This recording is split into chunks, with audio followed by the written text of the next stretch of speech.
Pesannya itu ojo kagetan, Mm-mm. ojo gumunan, ojo dumeh. Atau bahasa awamnya berarti tarik ulur ya Pak? Tarik ulur atau peluk dan lepaskan. Selamat datang di Nasihat Bapak. Ini udah episode kesekian. Terima kasih buat teman-teman yang udah subscribe, udah nonton video-video Nasihat Bapak dari episode 1 sampai episode yang sekarang. Nih, selamat sore Pak Istar. Selamat sore Firman. Nih lebih seger nih Pak, kayaknya habis makan nih. Iya. Makan mie. Makan mie, kita hujan-hujan makan Mie mie. rebus. Ya. Kayak nuansanya pas banget ya Pak. Ya. Nah, Pak, karena banyak banget yang tanya. Jadi Firman kemarin udah kumpulin komen-komen yang udah ada di Nasihat Bapak. Ini salah satunya ada komen yang menarik nih Pak. Karena kan Bapak selalu ngomong ke mahasiswa-mahasiswa Bapak, ke orang-orang bahwa ada namanya kalau di Jawa itu teori mulur mungkret atau Indonesianya itu teori elastisitas jiwa ya Pak. Maksudnya hari ini Firman pengen membahas lebih dalam tentang elastisitas jiwa itu sih Pak. Ya. Kalau boleh tanya maksudnya elastisitas jiwa sendiri itu gimana sih Pak? Maksudnya biar apa? Maksudnya kapan manusia harus memiliki elastisitas jiwa itu Pak? Ya, Firman selamat sore, terima kasih ya. Jadi kalau kita bicara tentang teori elastisitas jiwa atau teori mulur mungkret, saya harus menyebut sejarahnya dulu. Ya. Ya. Jadi ini ditemukan oleh Ki Ageng Suryo Mentaram.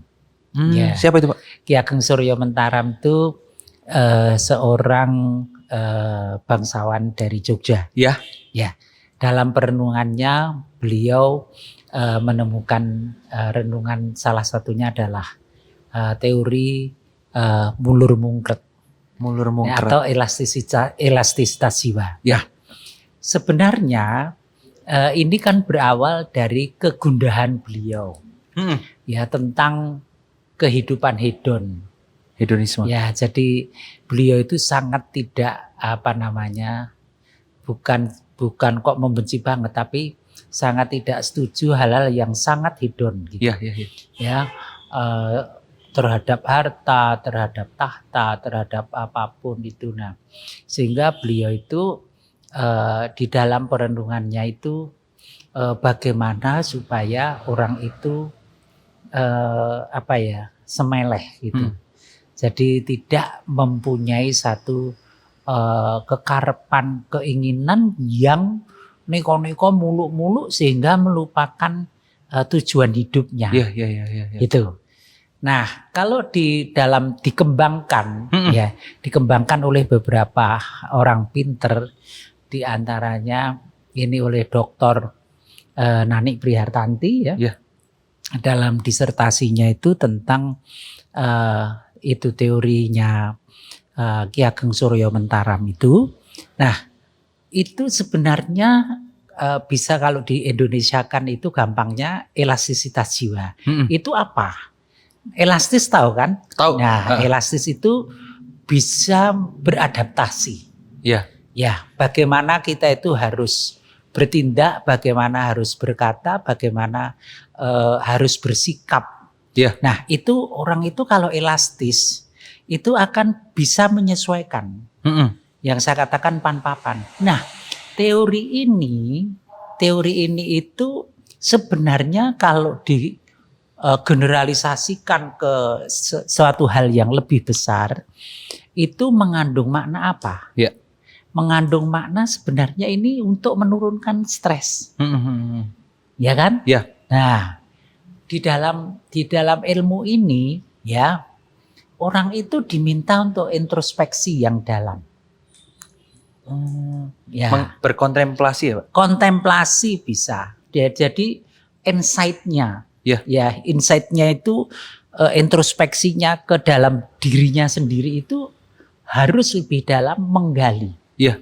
Menggali jadi nek iso noto awake dhewe. Ya. Terus nanti akhirnya itu kalau bisa dihubungkan dengan filosofi Jawa yang lain itu tidak menjadi menungso yang itu pesannya itu ojo kagetan, ojo gumunan, ojo dumeh. Nggak boleh gampang kaget, nggak boleh. Iya, jangan mudah terkejut. gumun itu heran. Jangan gampang heran. Ya memang kadang-kadang dunia itu kan, itu bisnisnya begini. Wah sudah beli mobil yang sekian M. Nah, gak usah heran dan gak usah iri. Oh dia mesti usahanya bagus. Iya. Ya, dia mesti mempunyai suatu peluang yang dia pandai menggunakan peluang itu. Sedangkan saya belum. Nah, kemudian jangan ojo gumunan. Ya. Lah gumun itu apa artinya? Gumun itu artinya jangan heran, ya. Ya. Kemudian ojo dumeh. Jangan dumeh itu ojo mentang-mentang. Oh, jangan mentang-mentang. Ya, jadi ojo dumeh. Jangan mentang-mentang itu di sini maknanya adalah ketika kita mempunyai kedudukan, ya, itu kita tidak menyalahgunakan. Kita mempunyai harta, tidak untuk menyakiti orang lain, pamer, ya, dan sebagainya dan sebagainya. Kemudian kita mempunyai anak, wah sangat membanggakan, sangat memuja, sangat ini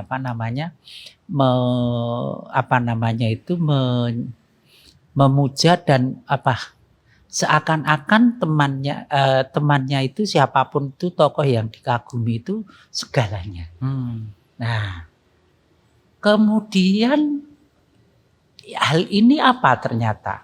Kalau kita renungkan dalam mengkaji ilmu ini lebih lanjut, ya, juga dilarang kalau membenci seseorang itu berlebihan. Oh, berarti nggak boleh kalau misalnya, saya sebel banget sama orang ini tuh nggak boleh? Iya, tidak boleh berlebihan, ya. Artinya kalau baru sangat, ya, tidak senang tuh diam saja. Udah diam daripada nanti bikin rame, ya, bikin masalah, ya. Kemudian akan menyebabkan terjadinya satu konflik. Ya. Nah, karena hakikatnya apa?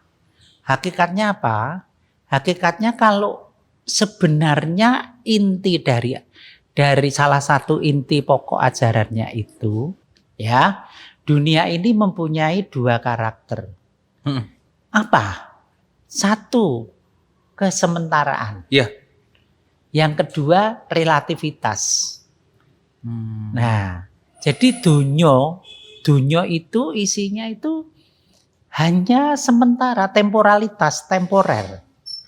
Ya. Temporer artinya apa? Itu hanya sementara. Misalnya, Firman ganteng. Sampai umur berapa sih gantengmu itu bertahan? 50 ya, enggak nyampe. Enggak nyampe ya Pak. Nah, 45 sekarang itu sudah mulai gapuk. Istilah Jawanya gapuk. Ya, sudah mulai terjadi skrupnya kendu-kendu. Iya. Ya, apalagi sudah 50 ke atas, ya, apalagi 60 ke atas. Ya. Nah, ini sudah mulai ada satu tanda-tanda. Sehingga apa?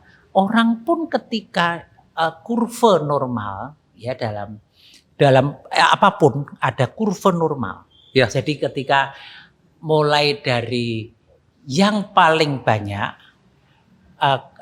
mulai kemudian ke puncak peaknya, lalu setelah puncak itu mesti akan turun. Iya. Nah, ini kan menjadi minnya rata-ratanya atau mediannya. Nah, itu nanti kalau sampai ke puncaknya itu orang tuh mesti akan turun, tidak mungkin akan di sini terus. Nah, disitulah namanya temporalitas. Semuanya kesementaraan. Hanya Ya, kesementaraan. Tidak ada sesuatu yang abadi. Tidak namanya saja dunyo. Iya. Nah, gitu loh. Ini yang perlu disadari sehingga ketika orang itu sangat hedon, sangat mencintai dunia yang berlebihan. Nah, itu sampai misalnya kerja tidak kenal waktu, ya. Kemudian dia numpuk harta, ya. Dengan bagaimana?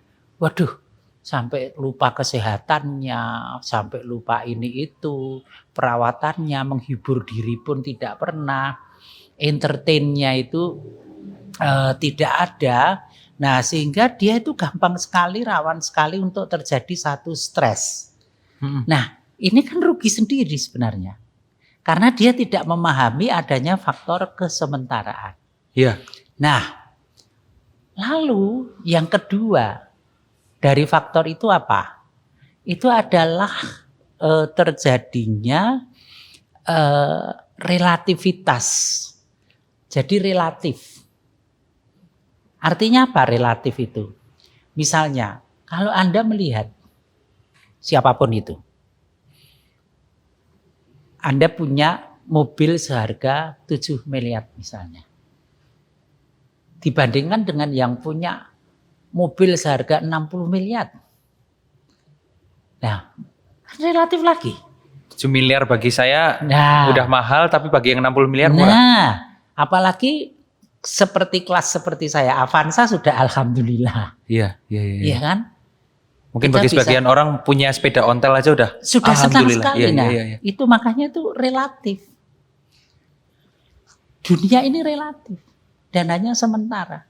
Maka ojo nemen-nemen kalau dalam link bahasa Jawa itu. Atau bahasa Indonesia itu jangan terlalu lah ya Pak. Nah, terlalu. Nah, Cinta pun jangan terlalu, benci Iya. pun jangan terlalu, Iya. apapun ya Pak. ya, jadi misalnya, makanya non sewu ya, maaf. Kalau dalam Jawa itu kan diajari apa itu pangkat mong sampiran. Ya. Jadi kan sementara. Ya. Mm-mm. Terus apa misalnya? Ya anak mung bondo mung titipan. Suatu saat diambil. Anak pun titipan juga nanti suatu saat akan diambil. Ya, diambil oleh siapa? Ya, oleh yang punya. Jangan marah ketika diambil oleh yang punya. Yang punya adalah Tuhan ya Pak, yang memberi. Gitu loh. Sehingga kalau kita penuh kesadaran ini, maka teori elastisitas jiwa itu bisa menurunkan dan mengurangi stres. Gitu loh. Artinya apa? Oh, itu seperti bukan layang-layang putus ya. Ya, Tapi layangan putus. layangan putus ya. Tapi seperti apa itu? Kalau saya mengumpamakan teori mulur mungkret atau elastisitas jiwa itu seperti kalau kita bermain layang-layang. Kita lihat dong cuacanya bagaimana, arah angin bagaimana, apakah akan bahaya untuk indahnya bermainnya layang-layang saya? Iya. Nah, itu tergantung. Ketika itu memungkinkan, maka saya ulur. Nah, benangnya. Saya lepas. Dia biar terbuang tinggi, bermain-main indah, lincah di angkasa itu dengan enak. Tetapi ketika saya tahu bahwa ini akan ada badai, akan ada angin, akan ada hujan, ya, yang akan mengganggu indahnya permainan layang-layang saya, maka saya ungkert. Tarik ya. Ditarik itu. Makanya mulur mungkret. Atau bahasa awamnya berarti tarik ulur ya Pak? Tarik ulur atau peluk dan lepaskan. Sometimes you have to hold. Iya sih. Nah, sometimes you have to lose it. Nah itu. Sehingga apa? Ada suatu keseimbangan. Nah disinilah yang dikatakan bahwa itu bisa menurunkan atau mengurangi stres tadi. Itu Mas. Itu pasti Pak, maksudnya? Pasti. Karena apa? Orang yang memahami tentang relativitas dan memahami temporalitas itu akan lebih accepted terhadap apa yang terjadi pada dirinya. Ya kadang-kadang putus asa itu muncul ya. Iya. Tapi segera ini, misalnya saya, ya sudahlah kalau memang ini penyakit saya, ini jalan saya untuk menghadap Tuhan, gimana lagi? Tapi harus cepat bangkit ya Pak. Tetap usaha, Ya. tetap berobat, tetap bangkit. Tapi kalau memang ini jalannya harus saya lalui, apa saya mau menolak? Iya. Ya kadang-kadang saya menata diri bahwa saya itu sekedar menjalani takdir. Ya itu kan finally. Yes. Ya finally orang itu akan berpikir seperti itu. Nah jadi kalau dengan demikian saya bisa mengolah. Meskipun kadang-kadang ada kegundahan, Kegalauan, kecemasan. kegalauan, keputusasaan cepat tertutup. Resiliensi dirinya nih Pak, berarti yang bagus. Bisa mengakibatkan resiliensi diri yang baik. Iya, jadi kalau itu menuju satu resilience. Yes. Ya, karena apa? Di dalam mulur mungkret itu juga ada piwulang kondo takon. Jadi itu seperti apa namanya psikoterapi transaksional. Oh. Jadi dalam diri kita itu mengatakan bertanya, ya takon, Ya. takon itu kan bertanya. Tapi kamu juga berani ngomong, kondo takon. Nah ini kan berarti ada suatu transaksional di situ. Nah, Dua arah ya Pak. iya. Sehingga ketika terjadi pergulatan di dalam diri seseorang ini, maka akan ada satu penurunan stres. Dari kurva yang tadinya peak mungkin Ya, bisa lebih rendah angka stresnya itu. Sehingga apa? Orang yang belajar ini sedikit demi sedikit itu akan bisa mengerem apa namanya gejolak emosi. Marahnya mulai berkurang. Ya, saya itu mengenal teori ini baik itu kan ketika ambil S2. mulai belajar tentang kejiwaan ya Pak. Ya, psikologi klinis. Nah, kebetulan saya mendapatkan ulangan khusus ini.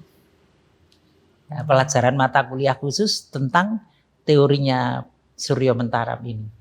Nah, sehingga ini sangat berpengaruh kepada pola saya ketika menurunkan stres. Oh, malah ini kan sesuai dengan kalau kita nanti kembali ke agama. Agama kan mengajarkan. Iya. Ya, misalnya sifat qanaah, ya toh, tidak boleh menumpuk-numpuk harta sampai lupa sampai ke liang kuburnya dan sebagainya. Nanti kan kalau istilah saya itu kesenangan sing diwarisi gitu. Iya. Yang tadinya hidup mati-matian cari harta, ternyata emang benar-benar harta itu nggak dibawa mati ya. Nah iya, ketika kita sudah habis waktu, yang menikmati kan yang ditinggal. Iya, benar. Makanya, jadi piweling Jawa itu sebetulnya membuat kita itu how to consider, bagaimana mempertimbangkan. Iya. Ngono ya ngono, neng ojo ngono.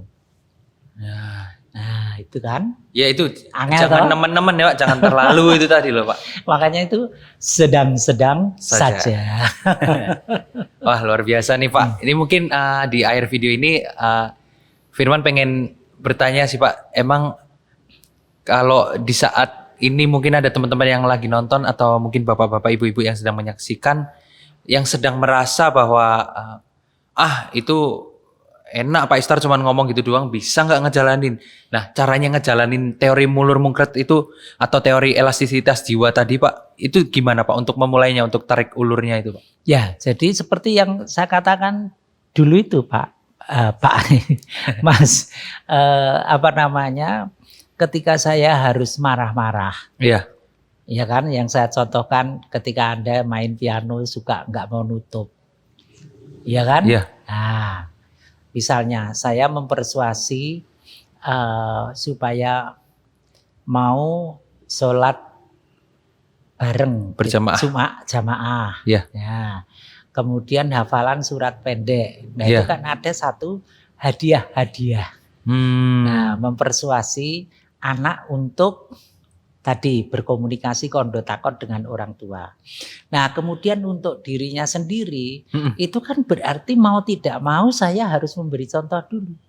Saya itu nyuruh anak saya itu masih kecil hafalan surat pendek. Saya harus memberi contoh juga harus hafal surat-surat pendek itu. Nah ini kan mau tidak mau saya harus belajar. Dan ketika belajar ayat-ayat itu kan sangat bermanfaat untuk terapi diri saya sendiri juga. Jiwa Bapak sendiri gitu ya. Ketika saya mempelajari lebih dalam tentang the meaning of sedekah, makna dari sedekah itu. Nah ternyata ini bisa, Masya Allah, ternyata sedekah itu sedemikian manfaatnya. Ya, jadi untuk saya besoknya mau di dalam ajaran itu akan mendapatkan imbalan apa. Kemudian kemaknaan sedekah saya. Maka saya berusaha tidak boleh ada hari tanpa sedekah. Nah, meskipun berapa dan berwujud apa. Nah, ini kan selalu saya ajarkan pada anak-anak. Iya. Tolong ya, biasakan untuk sedekah. Meskipun itu 1.000, 2.000, 3.000. Meskipun itu dengan tenaga, meskipun itu dengan pendapat yang baik, meskipun itu dengan tutur kata suportif yang baik. Nah, itu kan sudah suatu bentuk dari sedekah. Punya ilmu ditularkan, itu kan sedekah ilmu. Iya. Nah, ini yang kelihatannya kalau secara materi ya saya hilang. Ya, saya hilang hitungan materi hedonnya. Ya. Tapi ketika saya memperhitungkan ini dari segi materi, Di luar materi gitu. Ya, materi yang tidak berwujud materi.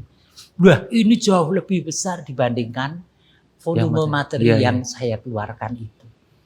Nah, inilah yang disebut dengan salah satunya disebut dengan hope psychology, psikologi pengharapan.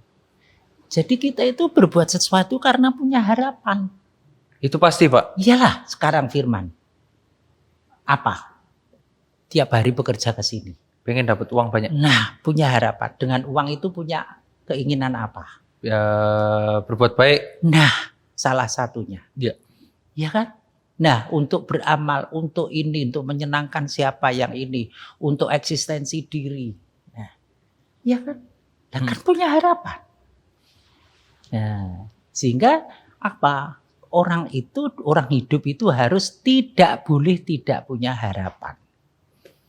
Gitu. Wow, luar biasa Pak Istar.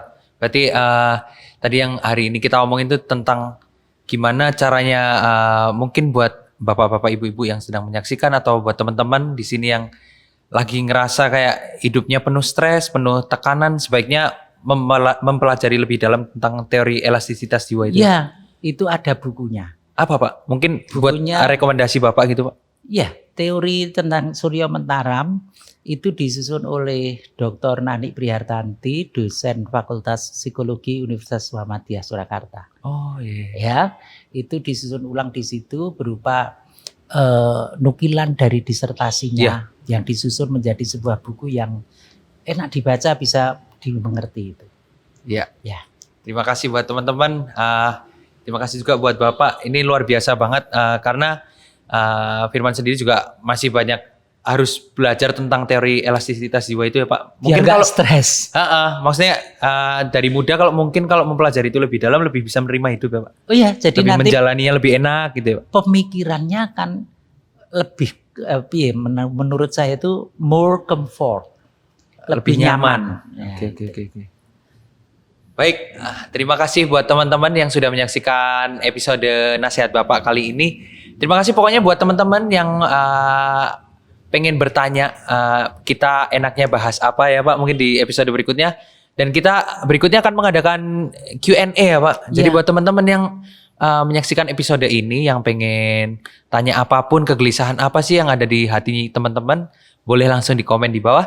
Dan jangan lupa subscribe juga ya Pak ya. Karena semakin banyak subscribernya kita makin semangat juga ya Pak. Ya, pokoknya tentunya, harus. Dan jangan lupa juga follow Instagram @istaryuliadi ya Pak ya. Jangan lupa follow @gestoxmedia. Sekali lagi terima kasih buat Pak Istar. Terima kasih buat teman-teman yang sudah menyaksikan episode ini. Sampai jumpa di episode Nasihat Bapak selanjutnya. Wassalamualaikum warahmatullahi wabarakatuh. Waalaikumsalam warahmatullahi wabarakatuh. Terima kasih Pak.